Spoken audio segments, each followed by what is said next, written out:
Hello, Team Flyer. Welcome to Motivational Mondays. I'm so excited and so thrilled to start this series with you. It means so much to me because, you've been following me through the Always Believer for many years. And on our blogs, we have every single Monday this motivational post. So now we turned it into a little podcast, basically. Mini episodes are coming out here and there. So stay tuned for dates, please. And without further ado, we have the beautiful and wonderful Cassey Hauser. And I'm super excited to have her on board. Go back to her first episode. She's been with us on June 3rd, telling her amazing and wonderful and so breathtaking episode of her Go to Fly story. So please be sure to check it out because that girl is power and fire and grace rolled into one. So without further ado, hello, Cassey. Hello. How's it going over there? Doing pretty good. I'm super, super excited with everything happening. And I just feel like thanks to you, we can get a lot more light and love into this world. Well, thank you very much. And to start for today's Motivational Monday, I came up with a quote that I thought would be a really good conversation piece. And that quote is, "Opportunities wait for no one." And that is by John Maxwell. If you do know John Maxwell, have you heard of him? Oh, I have. I mean, come on. He's like a leader of leaders. He's got so much motivational books. He was a preacher in his life before he became kind of an expert on leadership. And we're not necessarily here to talk about leadership, but that is something that I am always working on in my personal life, in leadership positions. But opportunities wait for no one. I mean, that is pretty profound whenever you think about just what you have in your life and what you need to go and achieve. Because, not everyone wants to just jump off the couch and talk to the president of the United States. But I mean, some of us are motivated to do that. I'm sure you are. I love that example. I mean, I feel like, one of the main reasons we started Motivational Mondays is because, I mean, you always tell me, you all give me an adverb, not an adverb, a verb, an adjective. There we go. We're here starting this Monday just right, aren't we? No, you guys always tell me that I'm such a cheerleader and I'm always motivating people. And, through the Always Believer community, you could, I highlight so many stories and things like that. And I'm like, it doesn't come easy though. It really doesn't come easy in the sense of I also need things in my life like this priest, church author and leader, etc. Michelle Pollade, Oprah, of course, all these sorts of people in my life, Brene Brown, Jay Shetty, etc. that really ground me and also motivate me. So this is the little piece that we can give to you kind of the same way. Exactly. And one of the principles I want to talk about, I also don't know if you've heard of Malcolm Gladwell, but he has written a couple of different books, and his latest book is called Talking to Strangers. And previously, I have to actually get the name of the book I think it's Tipping Point, but, excuse me. Nope, it's Outliers. It's a book called Outliers, and it's about how extraordinary people, Steve Jobs, the Beatles, all of these people that we will know and we speak about in our everyday lives, how actually they were not above and beyond anyone else. They just were presented with opportunities and they grabbed a hold of them and they went and they strived. I mean, literally the example of the Beatles, this is the one that I want to talk about the most. Essentially, when you hear the Beatles, I mean, have you seen the black and white clips of just women wilting at their feet, just completely passing out from meeting them?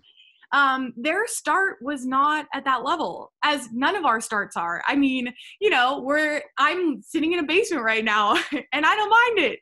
But basically, they actually got their start because they were going to Hamburg, Germany, and performing in a strip club for 6 to 8 hours a day, which made them turn into these professional performers.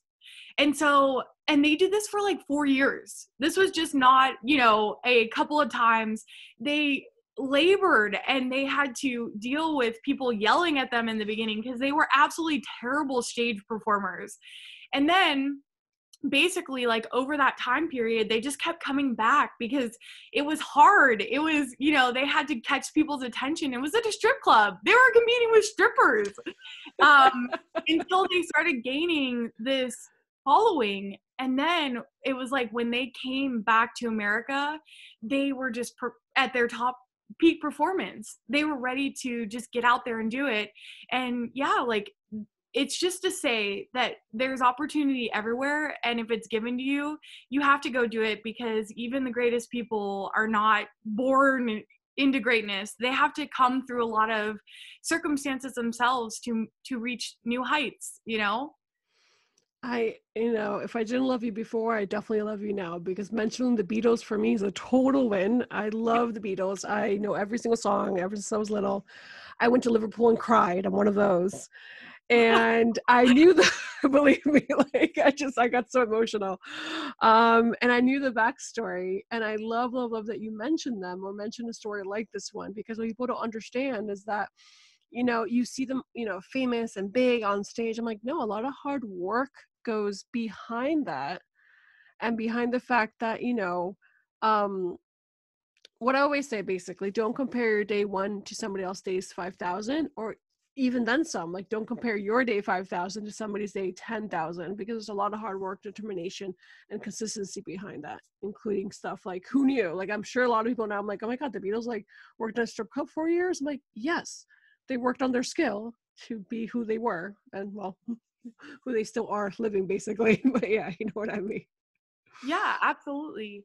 And I thought about, okay, that is one story. And there's so many stories like that. I So mean, many. basically everyone has a story like this, especially even, oh my gosh, what is, who owns Microsoft? Bill Gates. There you go. I can't believe I was like, it's not Steve Jobs. But even Bill Gates, he's also in the book Outliers by Malcolm Gladwell. And his story was that he just had access to basically a campus. He lived on the outskirts of a campus that had a computer lab with unlimited hours, and he was able to go from the time he was 8 years old and start programming and learning computers and becoming a great proficient. And he put in time and effort. He put in the hours. The average person that didn't have access to a computer lab could only get so much time and had to pay to do it.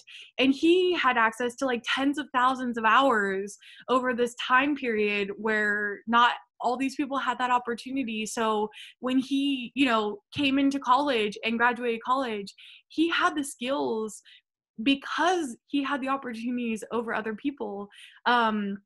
And I know, like, that's one situation, and he came into that by a stroke of luck, but there's also the part of having to go out there and seek out these opportunities.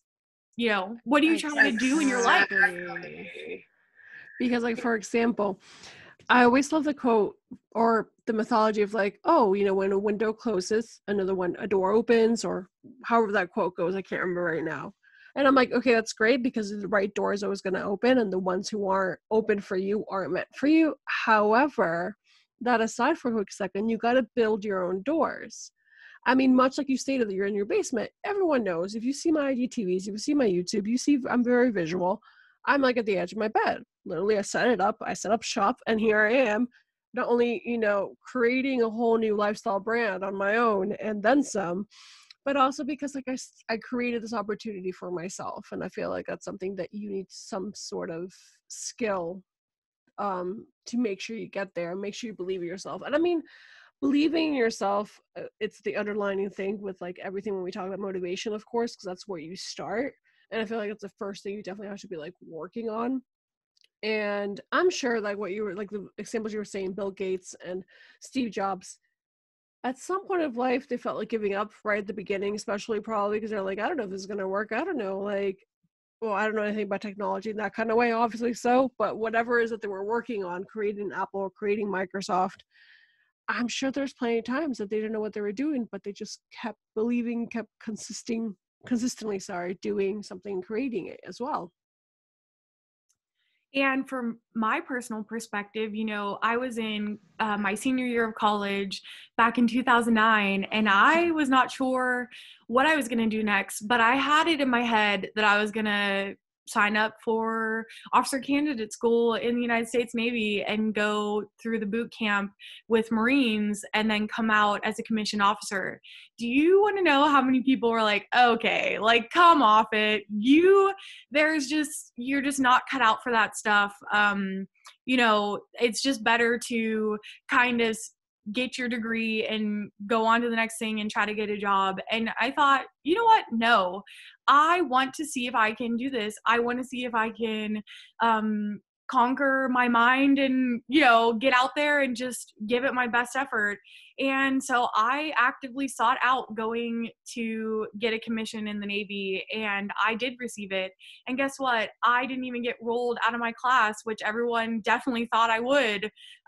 Because if you basically, it's a 3-month long officer candidate school in Newport, Rhode Island is a 3-month long basic training course. And if you get really hurt or if you don't pass all the tests, you get rolled to like the class below you. And so that's like adds 2 weeks onto every single role that you take. So like some people could be there a couple extra months based on an injury they get.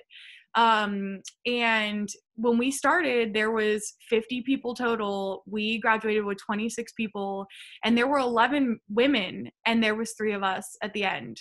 So this is like 50%, man. But like, opportunities are everywhere. And if you're going to fight for it, then you better get out there and you better get your face in the dirt and you better do it, because it's the only way. Oh yeah. I'm so thankful. Like I always say, you have to go back and listen to her Go to Fly episode, because, I feel like you're so empowering among women specifically, of course, because like you were there, you're strong, and you've proved it right. And when we're talking about discipline, it could be any way, shape, or form. Like something as simple as, today I'm going to be disciplined and eat healthy. No chips, no Coke, no whatever, something as disciplined as what you've gone through, of course. And then, my take on like my personal story would be building a business. Like for me, my personal discipline is, what I'm doing it for myself first and foremost, because it makes me truly happy. Yes, I'm creating a community that I love, and because I'm big into giving opportunities for our community in general.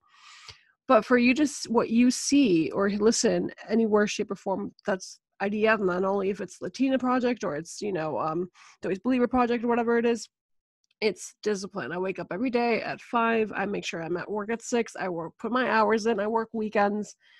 And it's not because I'm a workaholic by any means. It's because I want to make sure that whatever I craft it well, and I have to put the hours in. So definitely that. I love that. Like that determination, that discipline. Like you said, you're going to put your head in the dirt, because that's what you have to do. To get to your dreams, it's really, really, there's no easy route. It's not like you're successful overnight. And not only when, like in Hollywood by any means, but just like even stuff like what you go through, of course. Or get that job promotion, for example. I don't know.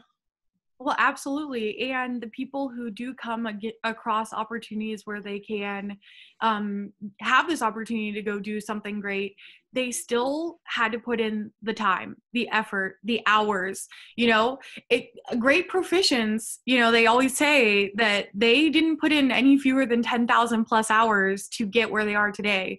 And that could be different for many different proficiencies, but I just think that that's a testament. And I don't want you to look at it in the realm of like, oh my gosh, I got to go out and do 10,000 hours of playing the violin. But if you really want to take an opportunity and run with it, if you want to be a great proficient, if you want to get out there, and like, excuse me, No worries. like what was being said, you absolutely just can take it one opportunity at the lowest level and just start day by day. Just even when you wake up in the morning, if you want to try to do that meditation and you want to make it 5 minutes and it's been hard for you all week, set the time and get that meditation in and just get your mind cleared before the day begins. Exactly. Talking about meditation, something as quote unquote simple as that, which I don't think meditation is simple because I know your brain is going to keep buzzing. Don't go directly for an hour. Don't be like, oh my God, I've never meditated. I'm going to meditate for an hour. Or like even running, for example. I know a lot of crazy people who like start the gym and they go crazy full if they've never done anything before. I'm like, no, no, no, no, no. This is like when I created my business. I did not just start 3 projects at the same time. No, sweetheart, no. I started one thing at a time and then started extending it and expanding it. So going back to like meditation, for example, yeah, take it easy. Like, it's okay. Start today with 5 minutes. If you can't have those 5 minutes in the morning, have them 5 minutes at 2 o'clock, like right in the middle of your day, whenever your middle of the day is, you know? And also, I like your idea or your mention of like programming it. Not that everything has to be super programmed, especially when it comes to like mindfulness. However, if you see it in a schedule, if you see it planted down somewhere, it could, especially physically, like not like your phone, of course, counts, your like Google Calendar or whatever. But if you put it like on a piece of paper and you put it on your wall, fridge or whatever, you see, okay, that time is for me, and that time I'm going to be doing running, writing, playing the violin, watching my favorite show, like those kind of things, whatever you want to achieve. We're talking about even bigger dreams, but anything that helps your mindfulness, for example. I feel like that's something really, really useful. People don't see that. People don't understand how useful it is to write things down. And that includes opportunities. That includes your goals as well. Yeah, and I mean, even if there's something out there that you're really motivated by and there's a possible certification, what are you doing? Do you have the book that would help you pass the test for that certification? Is that something that could better your life? Maybe make a bigger salary for you? I mean, there's always opportunities to grow in the world, and seeking out opportunity is for me, one of the biggest things. Like, I'm always searching for, okay, what else could I do? Right now, by the time this episode comes out, it'll be a little later, but like, we've just been dealing with the coronavirus quarantine. And sometimes that's limiting for people because it's hard to stay motivated during the day if you don't have a list of things. Like, are you working on home improvements? This is the first time you've been home in a long time. Are you getting out there? Are you fixing the leaking sink? Because that's just wasting you money on your water bill. You know, are you drinking enough water a day? Just 8 glasses is enough to provide you with the nutrients. So you can literally start at the lowest level and just build on that and find trainings online. There's free stuff. There's been so many things that people have been offering for free. The sky's the limit. I mean, just taking a 3-mile walk, just a nice walk around the neighborhood at night to get your mind where you want it to be.